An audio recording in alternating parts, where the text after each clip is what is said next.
नमस्कार मंडळी. कोकणामध्ये पावसाला सुरुवात भरपूर झालेली आहे आणि पावसामध्ये मस्तपैकी असे नदीतले मासे एक नंबर लागतात. ही मासे साफ करायची एक पद्धत असते. तर ते मासे तुम्हाला माझे सासरे साफ करून दाखवतील.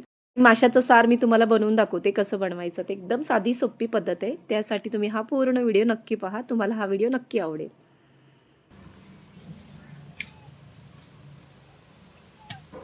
त्याचं नाव काय हो?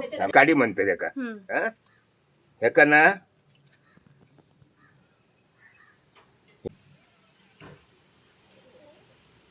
ह्याका शेंगटी म्हणतात. शेंगटी ह्याका एक दाखवली ना काडी. हे सगळे काडी आहेत. मळवं दाखवले ना. 3 प्रकारचे आहेत. हा, मळवं दाखवलं. हा, बस 3 प्रकारचे काडी. डेमको लिहू. डेमको डेंको. डेमको तुझ्या पद्धतीत. हे आता रका लावलंय हो ना. रका लावून साफ करतलंय मी ते. कसे नाही बुळबुळ असतात ना ते निसटतात. आता हे साफ करतलंय. अशी घाण काढतोय सगळी. अशी घाण काढून काडी काडी काडी काडी जरा लांब असते. लांब ह्याच्यापेक्षा मोठे असतात. हे आता सुट न येतात ना. हो.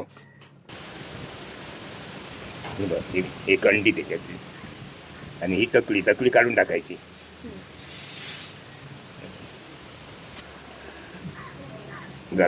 हो, डेमको म्हण.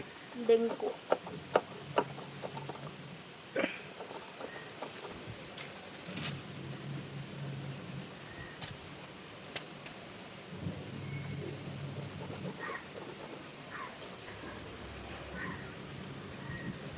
ही शेंगटी.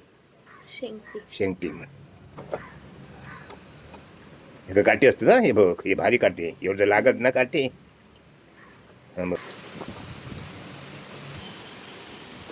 बुळबुळीत जातं ते. चुळचुळीत असतात ना. वर घासायचे. 2-4 टाइम घासायचे. हे बघ, हे सगळं असे घासायला पाहिजे. बरं.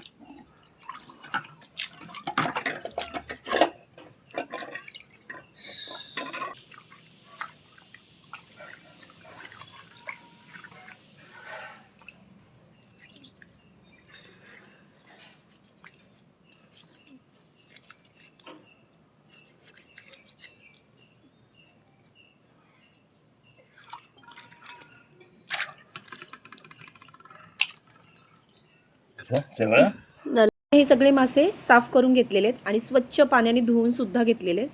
तर असे हे साफ करायचे असतात मासे. तुम्ही कधी असे मासे खाल्ले आहेत का आणि असे साफ केला आहेत का? तर केला असाल तर नक्कीच मला कमेंटमध्ये सांगा आणि तुमच्याकडे या माशांना काय म्हणतात हेच सुद्धा सांगा. आता ह्याला थोडंसं जाडं मीठ लावून ठेवून द्यायचं 1-2 मिनटं. आता आपण ह्याचं वाटण तयार करून घ्या. त्यासाठी मी 1 वाटीभर ओलं खोबरं, चमचाभर धने घेतले, 4-5 लसणाच्या पाकळ्या, 1 कांदा घेतला छोटा बारीक चिरून आणि बेडगी मिरची आणि थोडीशी तिखट मिरची अशी मिक्स करून घेतली आहे. तर ती 7-8 घेतलेल्या आहेत. चांगली पाण्यातून धुवून घेतलेली आणि त्याच्यामध्ये हळद घालायचं आणि त्याचं वाटण तयार करून घ्यायचं आहे बारीक. गॅसवर कढई ठेवलेली आहे. त्यामध्ये तेल घालायचं. 1 बारीक चिरलेला कांदा घालायचा आहे. तो व्यवस्थित परतून घ्यायचा आहे. कांदा व्यवस्थित परतून झालं की आपल्याला वाटण घालायचं आहे. वाटण एकदम बारीक केलेलं आहे मी आणि असं ह्या पद्धतीत वाटण केलं की रंगसुद्धा छान येतो माशाच्या साराला. आता आपण हे वाटण थोडं 1-2 मिनटं परतून घ्यायचं आहे. तर आता वाटण व्यवस्थित मी परतून घेते. परतून घेतलेलं आहे. ह्यामध्ये आता आपल्याला मीठ घालायचं आहे. तर मी जाडं मीठ वापरणार आहे. चवीपुरतं मीठ घातलेलं आहे. मिठाचं प्रमाण थोडं कमीच घालायचं. नंतर आपण चव बघून मीठ घालायचं आहे. आता यामध्ये पाणी घालायचं आहे. तर पाणी मी जास्त वापरणार नाही आहे.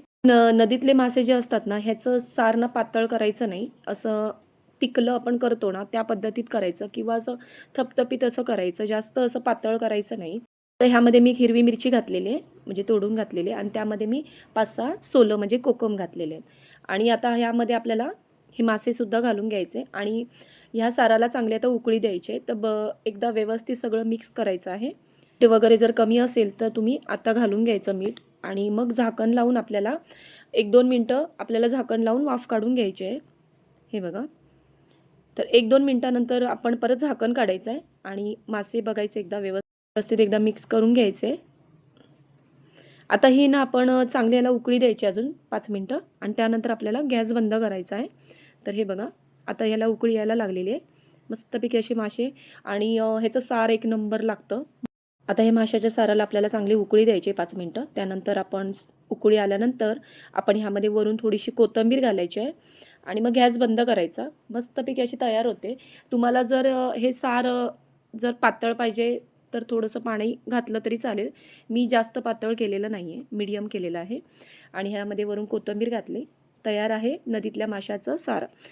तुम्ही ह्याला काय म्हणता? सार म्हणता, कढी म्हणता, काय म्हणतात ते मला नक्की कमेंटमध्ये सांगा. तर कसे वाटले नदीतले माशांची पद्धत केलेली साराची? आवडली असेल तर नक्की मालवणी ज्योती किचनला सबस्क्राईब करा, लाईक करा आणि शेअरसुद्धा करा. आणि हा व्हिडिओ आवडला असेल तर कमेंट करायला जरासुद्धा विसरू नका. आणि माझा पूर्ण व्हिडिओ तुम्ही आवडीने बघितल्याबद्दल तुमचे धन्यवाद. असेच माझे व्हिडिओ तुम्ही पाहत राहा. चला भेटूया आपण अशाच नवनवीन रेसिपीमध्ये. धन्यवाद.